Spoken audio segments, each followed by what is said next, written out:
المشاهدون الأكارم، السلام عليكم ورحمة الله. من الفضائية الإريترية نقدم لحضراتكم نشرة أخبار هذه الفترة، معكم فيها قاسم أحمد، ونستهلها كالعادة بأهم وأبرز العناوين. إصابة 16 مواطن بفيروس كورونا اليوم. سيمينار عن الموروثات الثقافية في مدينة دقم حريم.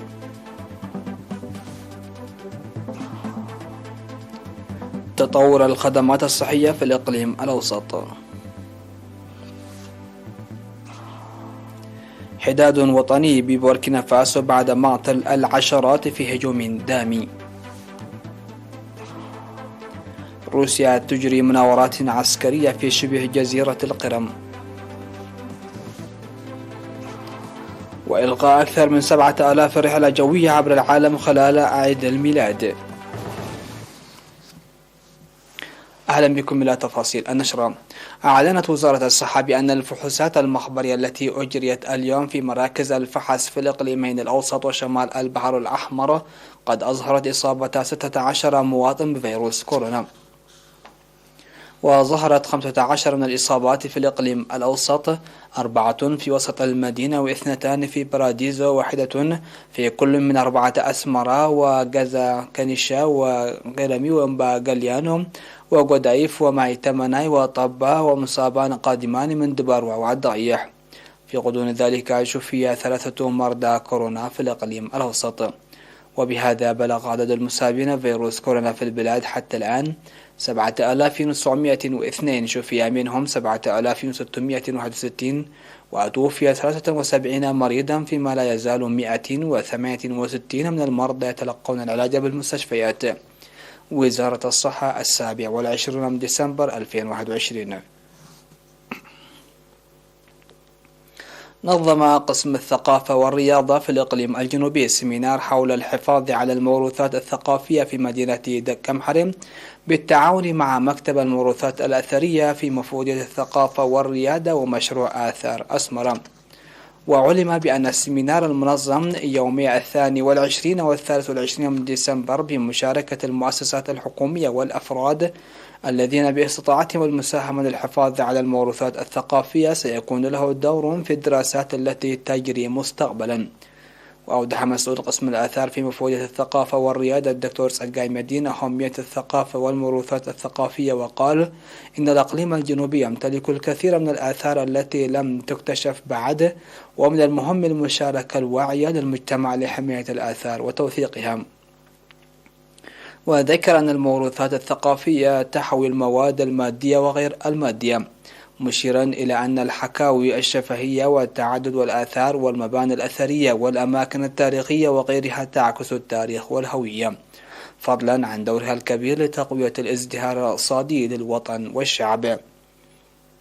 وقال مسؤول مشروع المباني الأثرية في أسمر المهندس مدهنية تخل مريم إن المباني الأثرية جزء من الموروثات الثقافية، ويتوجب القيام بأنشطة الإدارة والتوثيق للمباني الأثرية الموجودة في مدينة دقم حرير للحفاظ عليها جيدا. ودعا المشاركون في السيمينار لتنسيق الأعمال أثناء بناء الطرق والمباني لتخفيض مخاطر تدمير الآثار، واتخاذ المبادرات السريعة لدراسة وتوثيق الموروثات الثقافية عبر غير المادية، وتنظيم المحاضرات التوعوية للمجتمع لحماية الآثار. وأوضح المدير العام لقسم الثقافة والريادة في الإقليم الجنوبي السيد أبراهام يوهانس تسيير العمل مع الجهات الحكومية المعنية لحماية وتوثيق الآثار.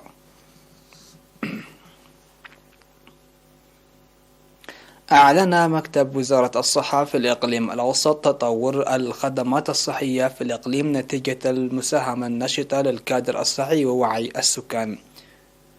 وأوضح المدير الطبي لمكتب الدكتور مولجيتا هايلي تنفيذ مهام كبيرة هذه السنة لرعاية الحوامل وخدمات الولادة والمتابعة الصحية بعد الولادة والصحة الإنجابية ومتابعة نمو الأطفال والتغذية والتطعيم ومكافحة وباء كورونا وغيرها من الخدمات الصحية.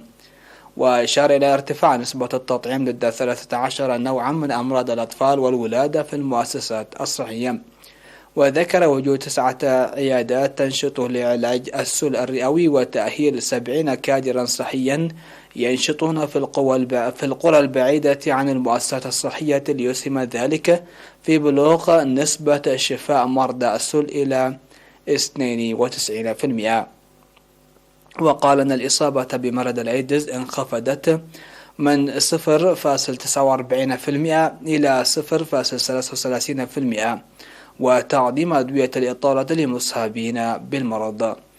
وأوضح الدكتور مولجيتا تنفيذ 96.8% من ريف الإقليم الأوسط إصحاح البيئة الذي كان له دور كبير للحد من الأمراض المعدية. أوضح حراس الغابات والسكان في مديرية كرن أن أنشطة حماية الأشجار تحقق نتائج مرضية.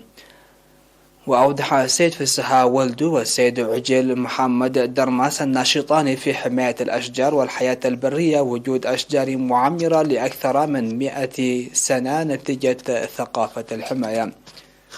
وذكر بأن توسيع انتشار موقد أدحنة الذي يستهلك القليل من الحطب سيحد من قطع الأشجار. وأفاد ممثل سلطة الغابات والحياة البرية في مديرية كرن السيد جعفر محمد ومديرة الضاحية الثالثة السيدة سنايت مبفراش نمو القطاع النباتي جيدا نتيجة أنشطة التوعية المكثفة لحمايته. قام سكان زقب في مديرية قالا نفعي بصيانة الطريق الترابي المؤدي إلى قريتهم بدعم الآليات. وأوضح المشرف على أعمال الصيانة السيد يونس قبل مريم توسعة الطريق من 4 أمتار إلى 16 مترا. وذكر السكان بأن خراب الطريق أثر سلبا على أنشطتهم وتلقي الخدمات ويعملون بتوظيف أموالهم وطاقاتهم لحل المشكلة. وأشار مدير مديرية قالا نفعي السيد محاري يوهنس بمبادرة السكان. وقال مدير ضاحية زقب عد حوشاء السيدة عند مريم قبرات إن النفير جزء من الأنشطة التنموية الشعبية التي تنتظم البلاد. وقد أعد السكان إلى جانب صيانة الطريق أكثر من 900 حفرة للتشجير. في غضون ذلك جرت أعمال صيانة خط توزيع المياه بتعاون إدارة الإقليم الأوسط وقسم الثروة المائية.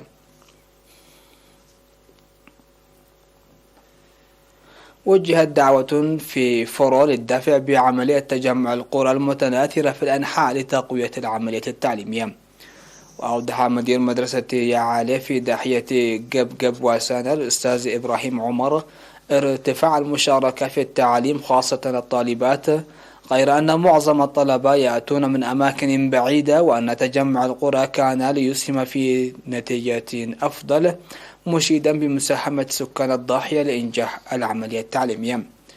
من جانبه أوضح مدير ضاحية قبقب وسانا السيد عمر سليمان اختيار مكان وسط لتجميع القرى، وقد شهدت فيها عيادة ويوجد برنامج لنقل المدرسة إليه.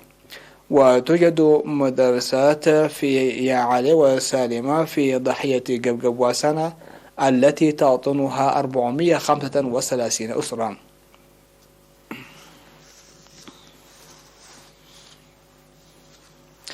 مشاهدينا، نشرتنا لا زالت متواصلة من الفضائية الإريترية لكن بعد الفاصل.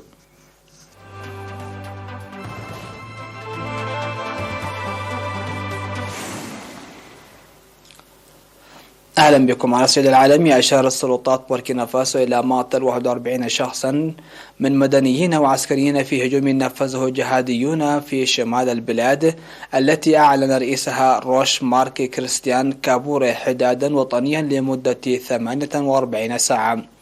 وأفادت الحكومة أن بعثة تمشيط منطقة الكمين الذي نصبه جماعات مسلحة إرهابية ضد روتل من متطوعي الدفاع عن الوطن ومدنيين عثرت على 41 جثة. وأوضحت أن رئيس البلاد أعلن الحداد الوطني ل48 ساعة. ولفت البيان إلى أن بين الضحايا لادج بيوري الذي كان يعد من قادة متطوعي الدفاع عن الوطن. واستنكرت الحكومة في بيانها بشدة هذه الهمجية، وقالت إن عملية تحديد هوية الضحايا ما زالت جارية، لكنها لم تذكر بعد ذلك أي معلومات عن الهجوم. من جانبها أعلنت وسائل الإعلام المحلية أن كمينا نصبه جهاديون على الأرجح استهدف قافلة من التجار يرافقهم متطوعو الدفاع عن الوطن على بعد حوالي 20 كيلومتر عن واهيغويا بشمال البلاد.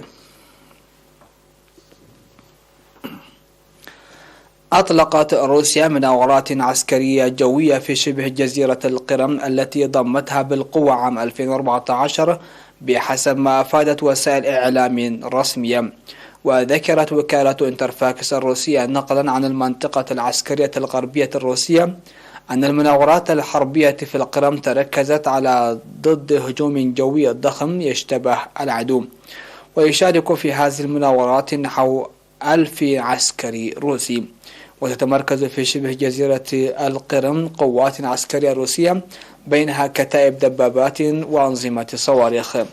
ويأتي الإعلان هذه المناورات بعد يومين فقط على انتهاء مناورات عسكرية روسية على حدود أوكرانيا، حيث ذكرت موسكو أن 10,000 جندي عادوا إلى قواعدهم مع اختتام التدريبات.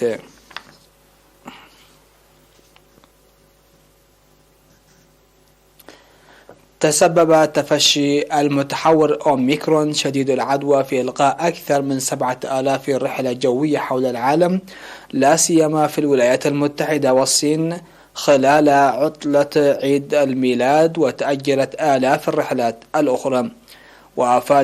وأفادت مواقع متخصصة أن نحو 2800 رحلة جوية ألغيت، بينها أكثر من 970 رحلة قادمة من أو متجهة إلى المطارات الأمريكية، وتجاوز عدد الرحلات المؤجلة 8,000 رحلة. وطلب طيارون ومضيفون وغيرهم من الموظفين إجازات مرضية أو اضطروا للخضوع إلى حجر صحي بعد ما خالطوا مصابين بكوفيد-19 أو أصيبوا هم بالوباء، ما أجبر شركات الطيران التي تعاني من نقص في العمالة على إلغاء رحلات في فترة من العام يبلغ السفر ذروته فيها.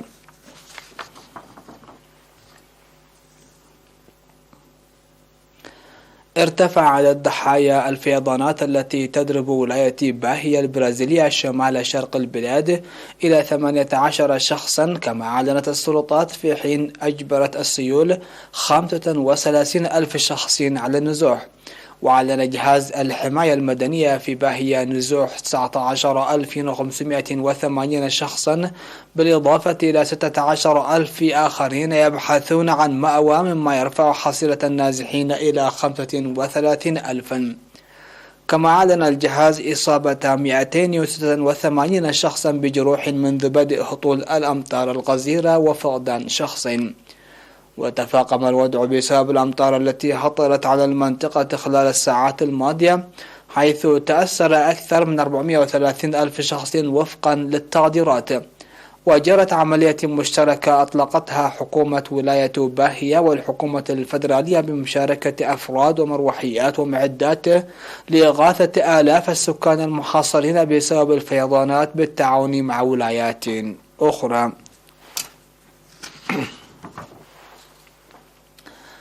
مشاهدينا، ختام هذه النشرة إليكم أهم ما جاء فيها: إصابة 16 مواطن بفيروس كورونا اليوم. سيمينار عن الموروثات الثقافية في داك محرم.